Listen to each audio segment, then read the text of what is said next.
if we are not careful, this war that we're seeing in terms of minimizing media expression, it's going to affect us next. Because a lot of Kenyans don't know that the Cyber Crimes Act was actually discussed in Bunge on Wednesday. And they're talking about things where even typing one term on your social media can lead to arrest. So once they start with these large media houses, with journalists, they'll come for the Kenyan citizen, where even your opinion, even utilizing a slogan, can lead to an arrest. It is a worrying trend. It's so confusing. Me, I don't even know how MPs can sit there and then you go shake his hand and take a picture of him. I would be so confused because even I know through some engagements with MPs that I've had, where when they want to raise an issue, they are completely ignored on the floor. There are MPs who have told me, Yani, we feel so frustrated that it's like, hata kwenda bunge ni ngumu. Like we don't even want to go to parliament because we know who is going to be allowed to speak. We know the issues they are going to allow on the floor. Wakiona jina yangu, they are going to skip me or dismiss me or say, hatutaongelea hiyo leo. So I know a number of MPs, mainly young ones, by the way, the ones who are below 40, who are so frustrated with the way Parliament is running at the moment, and they're just serving out their time. They're like, in fact, it's very hard for me to go because I just feel like I'm not encouraged to be able to speak for the Kenyan people because we can see what the speaker is playing, and it's very, very visible, the people who are favored to speak. That's where we are. You know very well, Bunge is dysfunctional because of you. You know this. You are the architect. You're the architect. Executive is the architect. They're the ones who tell you. Najua hivi kwa sababu vile impeachment ilienda. Like the way things go. So fast. Even right now we are dealing with a bill that is supposed to be going through National Assembly on business laws. It skipped public participation. And we are wondering, as in, how does this happen? Lakini imefika National Assembly. Aje? So we are seeing this, by the way, with our eyes, you know? We are seeing this with our eyes. That we are seeing bills somehow skipping processes. And we know the individuals who are encouraged to make sure ipite haraka. So we are seeing it. We have evidence of it. So here he is telling them, you know, it's you who are bad. But then they can see, by the way, Nifave, he's the one who's been doing this bad stuff, but he's blaming us. I don't get it.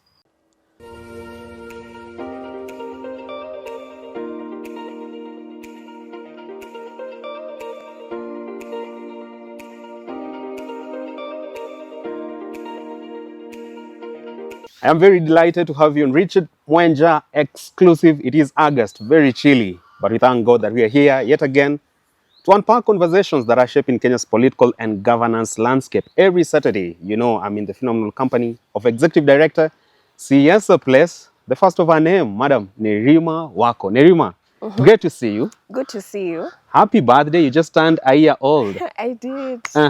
It was good, very reflective. Spent time with my family, mostly friends, a small group of friends. I was just like, yeah, yani nimefika your age where you're not having a big party. Utaki kuulizwa, how old are you? Shouting about it everywhere. In fact, when we were blowing the candle, like my son was asking, where are your candles? We only put one candle on the cake. Otherwise, there could have been so many. Too many. I know. But aren't you afraid that you're growing older by the day? Actually, I'm grateful that I am, because I'm realizing, especially for the more we live, we're seeing a lot of young people passing quite young. We're seeing a lot of parents burying their children. So age for me, I view it as a blessing. Even to get to 70 one day, I think, you know, in good health is such a blessing. So I'm counting it as a blessing. Fantastic. Happy birthday one more time. Thank you. All right. Good. How about... Wait. You know, I share a birthday with Traore. Oh. Really? Oh, yeah. Anyways, and then, Leo, I don't want to brag, but August, let's just say we are the kings and queens. I'll stop it at that. Leo But people. everyone says legends are born on my birthday month. Wait, you're December? Yeah. That's just the sherehe. I know. Yeah. I know. Fantastic, Nerima. So this week, of course, there was a cocktail of good and bad happening in this country. Maybe we start with the bad and then we end the show on a positive note. CS Murkomen, Interior CS, comes forth and delivers his response regarding the child traffic, of course, sexual assault and trafficking, sex trade involving minors in Kenya, exposed by the BBC African Eye. And his response was that this was just a hoax. And even those children on that feature were actually paid. It wasn't a true testament of what's happening in Mai Mahiu, let alone in Kenya. So then again, Nerima Wako, there are those who believe the government has failed its role in protecting the Kenyan child. But also from a general assessment, what's your reservations about the conduct and the remarks of CS Interior regarding that particular expose on the sex trade among minors in Kenya? So I do know the journalist who did that story. And it's a shame that we see government attack media because media is one of the mechanisms or agencies that we rely on to share objective, factual information to the Kenyan public. The approach could have been different. If he believes that, which I know it's a lie, it's false, because by the time you even work for a station like BBC, by the time you do a story, it is fact-checked.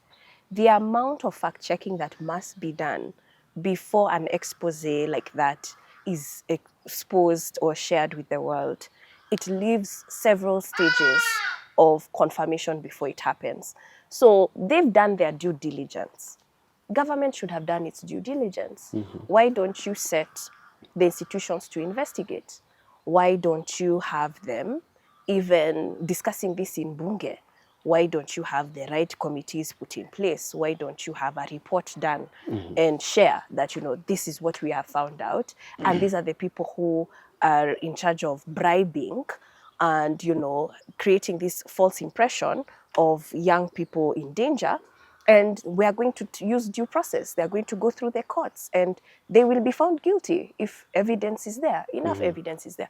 But then we have an interior CS saying it's false and then talking about the journalists are being, hunted.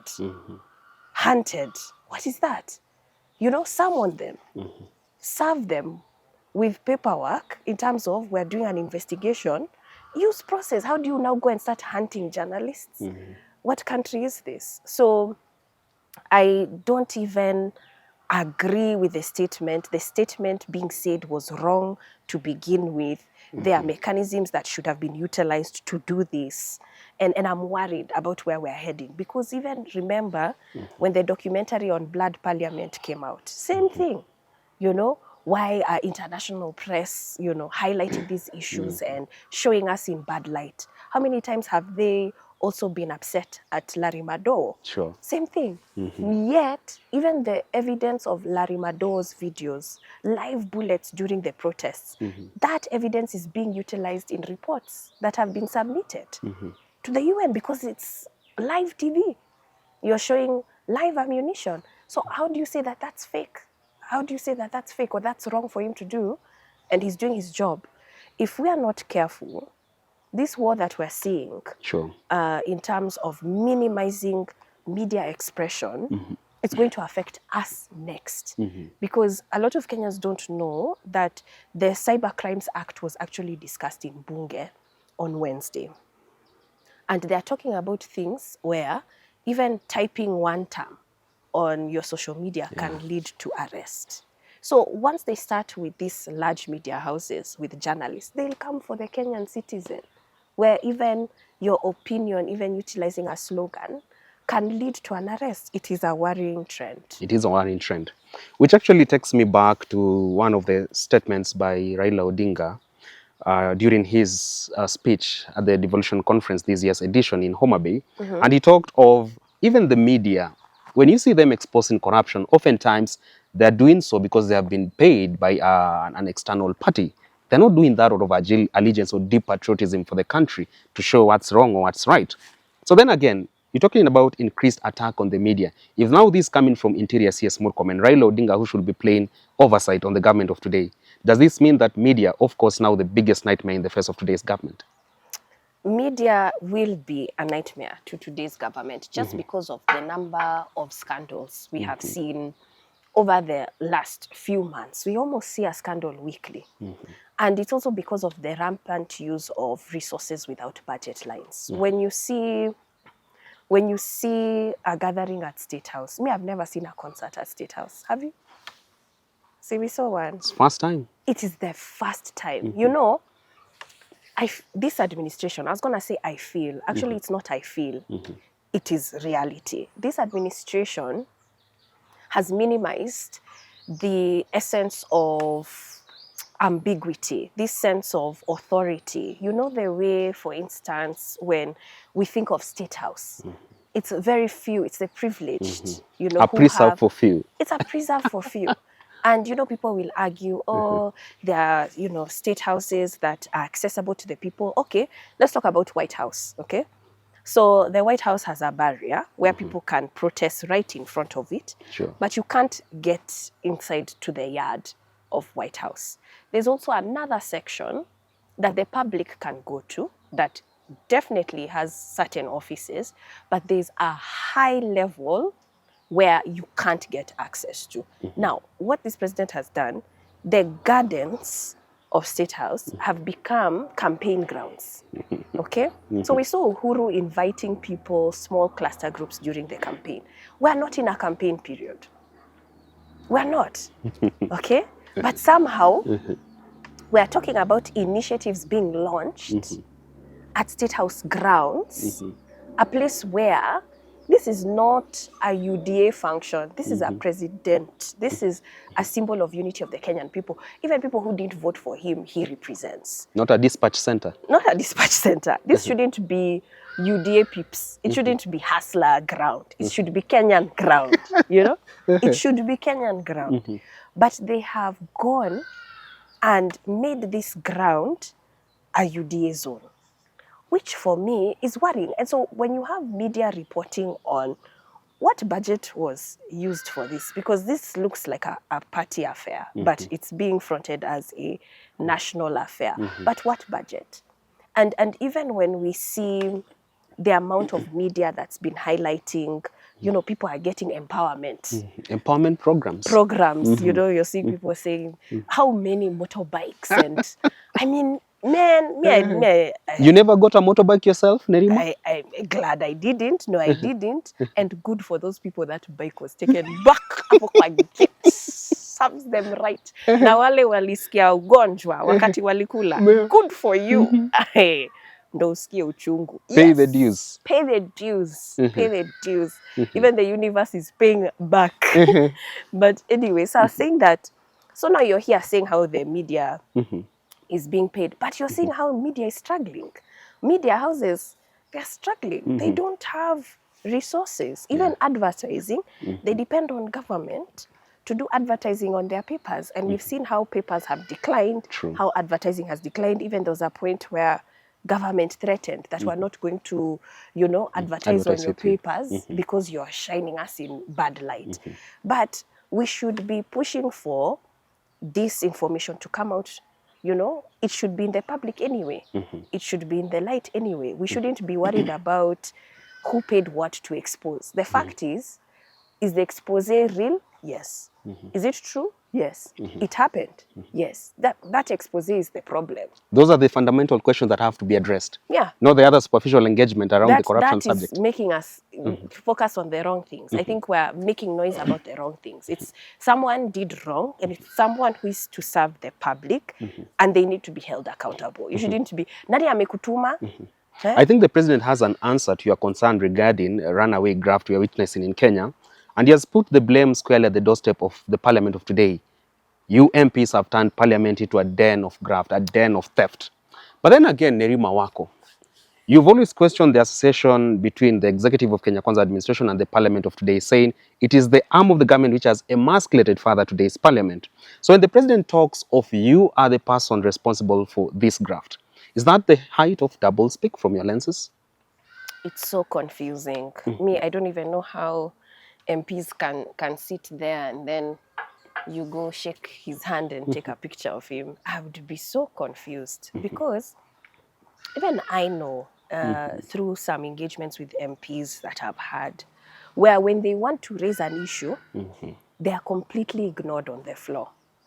There are MPs who have told me, Yani, we feel so frustrated that it's like, hata kwenda bunge ni ngumu. Like we don't even want to go to parliament because we know who is going to be allowed to speak. We know the issues they are going to allow on the floor. Wakiona jina yangu, they are going to skip me or dismiss me or say, hatutaongelea hiyo leo. So I know a number of MPs, mainly young ones, by the way, the ones who are below 40, who are so frustrated with the way Parliament is running at the moment, and they're just serving out their time. They're like, in fact, it's very hard for me to go because I just feel like I'm not encouraged to be able to speak for the Kenyan people because we can see what the speaker is playing, and it's very, very visible, the people who are favored to speak. That's where we are. So it's definitely a double speak. And I don't know, sometimes I wonder, I don't know, if,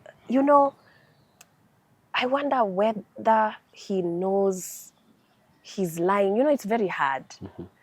Okay, this is what it feels like to me. Tell me. I have a son. And when he loses his tooth one day, because he's not at that age, ako karibu kufika, I'm debating to myself, now, am I going to start pretending that there's a tooth fairy? Because to remove that tooth, ni uchungu sana. So you want to give your child a story so that at least akona kafuraha inatoka, so that he's not scared. You defend while attacking. Juu ataanza kuficha meno. Sure. Like once kianza kutingisha, he's like, nikionyesha mom, ataanza kujaribu kuitoa. So he's scared of the pain. So we have kids. We know that they're gonna be scared. So you want to give him a fun story. Yeah. You say, that tooth, when it comes out, there's a special angel. Anakujanga usiku, tutaiweka tu chini hapo, under your pillow. Ukilala, atakuachia pesa. Yeah, fantastic. 20 bob. Atafurahi. Just be like, with that 20 bob, I can buy sweets. That's what they're thinking. Lollipop back to back. Lollipop, ile kubwa, So you give them that story, but you know there's no tooth fairy. But for you, you're giving a lie to help your child to pass through the pain to look forward to something, okay? Now, let's put the president in that position of a parent, sure. Okay? The MPs are his children, the ones who are supposed to be working with him. He guides them, he leads them.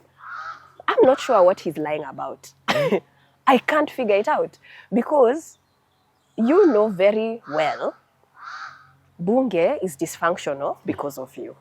You know this. You are the architect. You're the architect. Executive is the architect. They're the ones who tell you. Najua hivi kwa sababu vile impeachment ilienda. Like the way things go. So fast. Even right now we are dealing with a bill that is supposed to be going through National Assembly on business laws.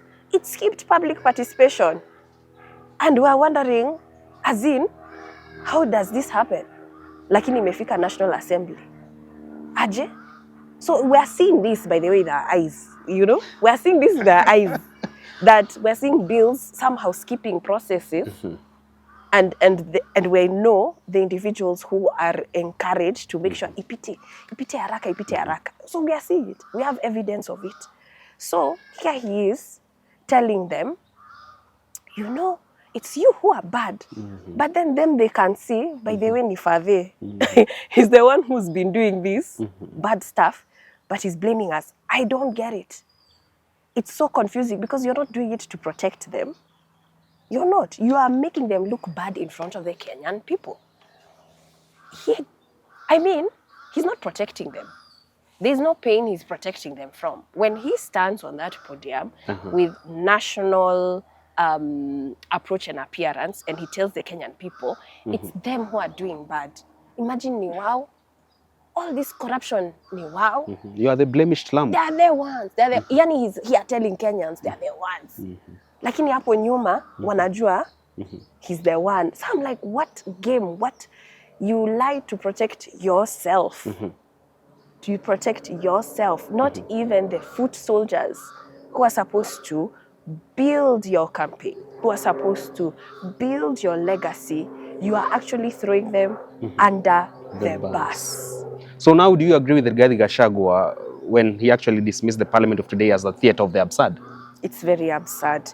That's why I'm telling you, I think if I was a member by now, ata ningekuwa nimechujwa, I would have been removed because it's absurd. Like Gloria Roba, you'll be out by now. Yeah, I'd be out. I don't even Gloria lasted long.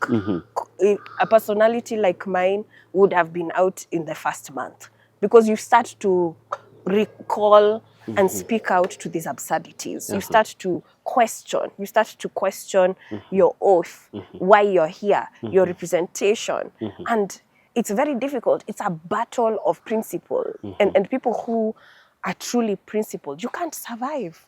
You can't survive in that house. You'd say no, thank you.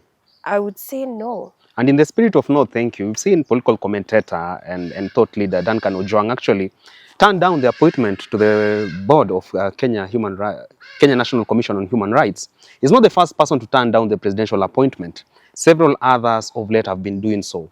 And this string of rejection actually raises so much questions. But fundamentally, Nerima, what do you owe this fear of association with Kenya Kwanza administration as we speak? So it's about reputation and credibility. It is a lot of work. You know, there's that saying, it takes years to build trust, but only seconds to break it. Sure. Right? So by the time you enter a public position, you have the public's trust to be able to do the right thing and to serve the Kenyan people. And so by the time you're getting in there, technically, you're supposed to have had a record where people are like, you know what, this person, they are being appointed there because of, you know, they're standing on human rights, because of, you have a reputation. Sure. Occasionally, that's as to why you would get appointments, because of your track record. That hasn't been the case solely for this administration. We have seen it being appointments based on favor, friendships, proximity, not necessarily track records. Loyalty pays huge. Yeah, we've seen how loyalty pays huge. And we've also seen how loyalty can also be a burden, because you have people who are struggling with managing political or public offices just because they don't have the track record. So I would say a few people are rejecting these positions because of public pressure, wondering how am I going to explain myself to people who look up to me, to family, to community, and this position that I'm going into, am I going to be able to make a difference or a change, really? Then there are some who are rejecting because they just are receiving too much pressure. Someone like Ojwang was also receiving a lot of pressure from civil society organizations, not necessarily liked to be in that position, highlighting a lot of issues with his appointment and caving into that pressure. There are people who just don't want to be associated, especially with certain individuals who will sit in certain committees with you.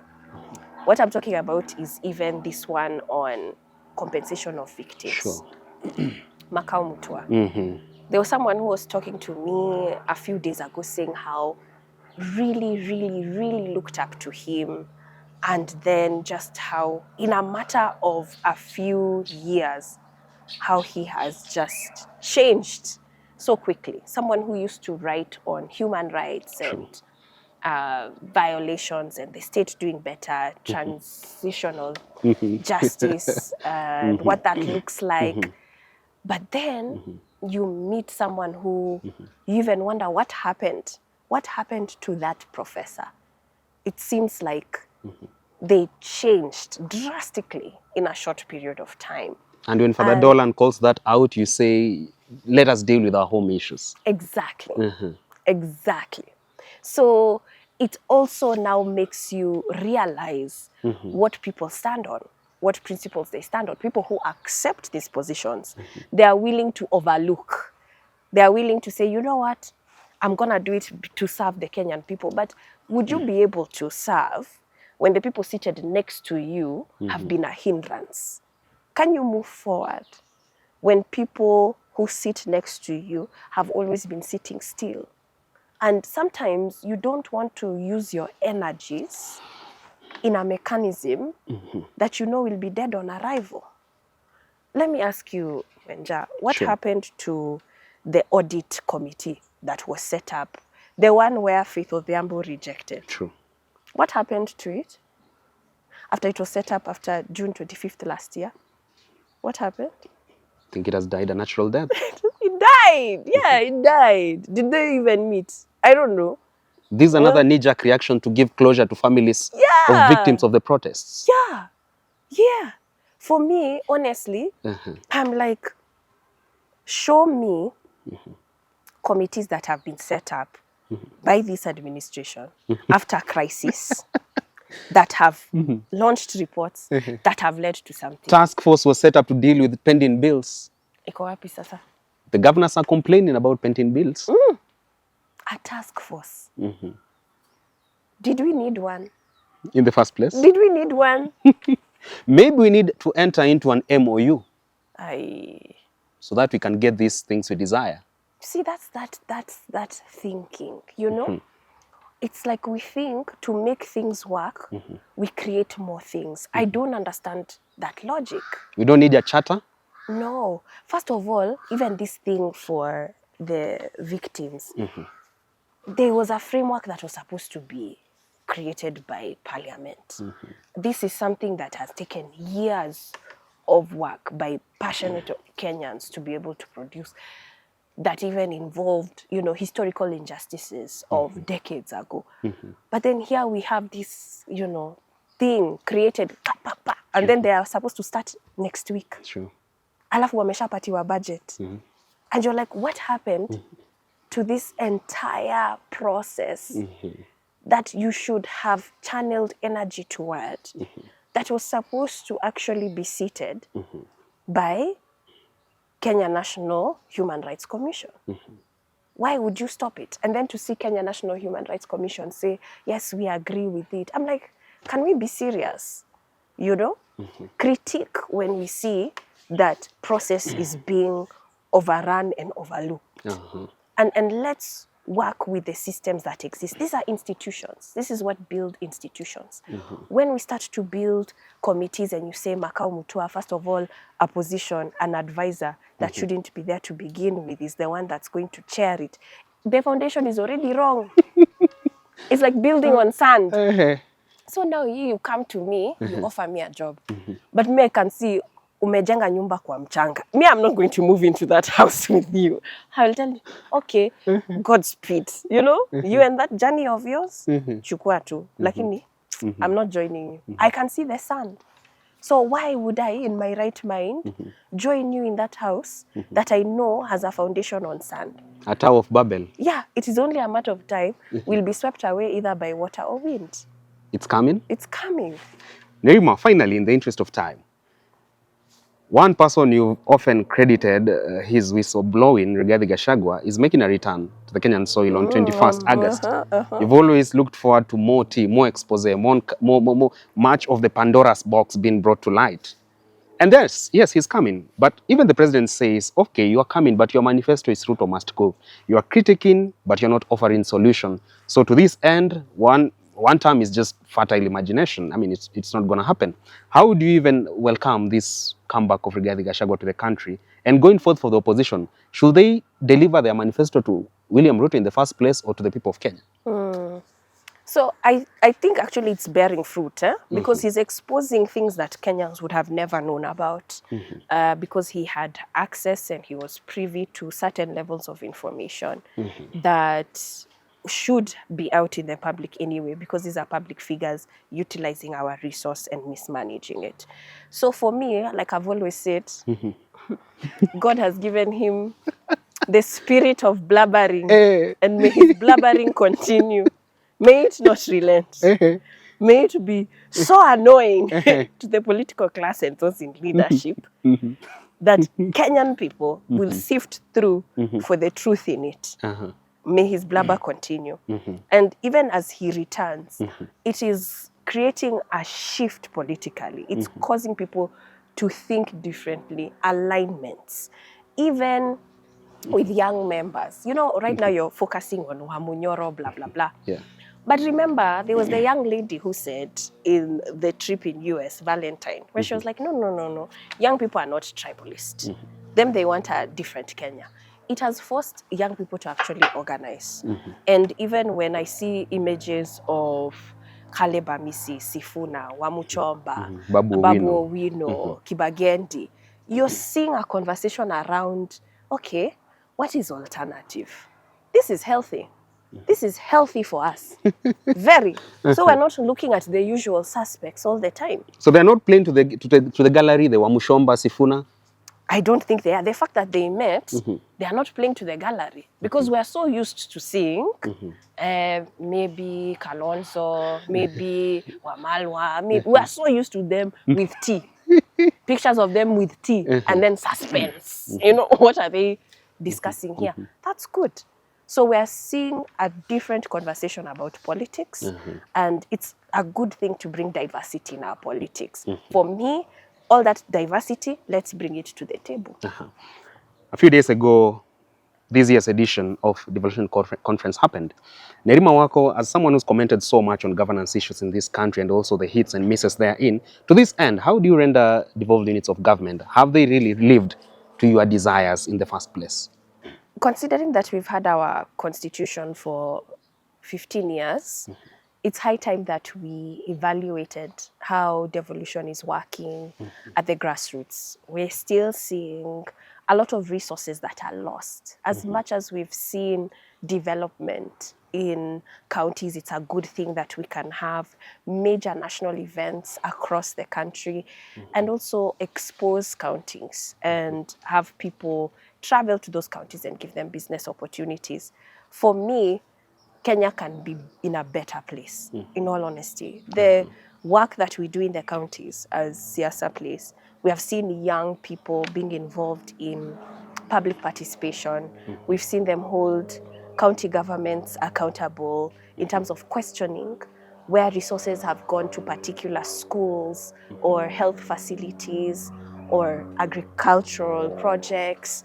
And this is a plus where community members own and feel involved, but a lot more needs to be done. When we have too much resource being lost, Busia, my county, it's a shame, where you're seeing even MPs involved, arrests also. We should see a lot more accountability of that resource. That way we'll see even better productivity from devolution. It should be more of a case of devolved accountability and not devolved corruption. Absolutely. That's what I think Kenya needs. We're heading there, but we need to head there even faster. We need to encourage young people to be the watchdogs of their communities, of their budgets, of their counties. And this partnership between county government and the people is what's going to build a better Kenya faster. Because there are a lot of young people in the communities that depend on this resource.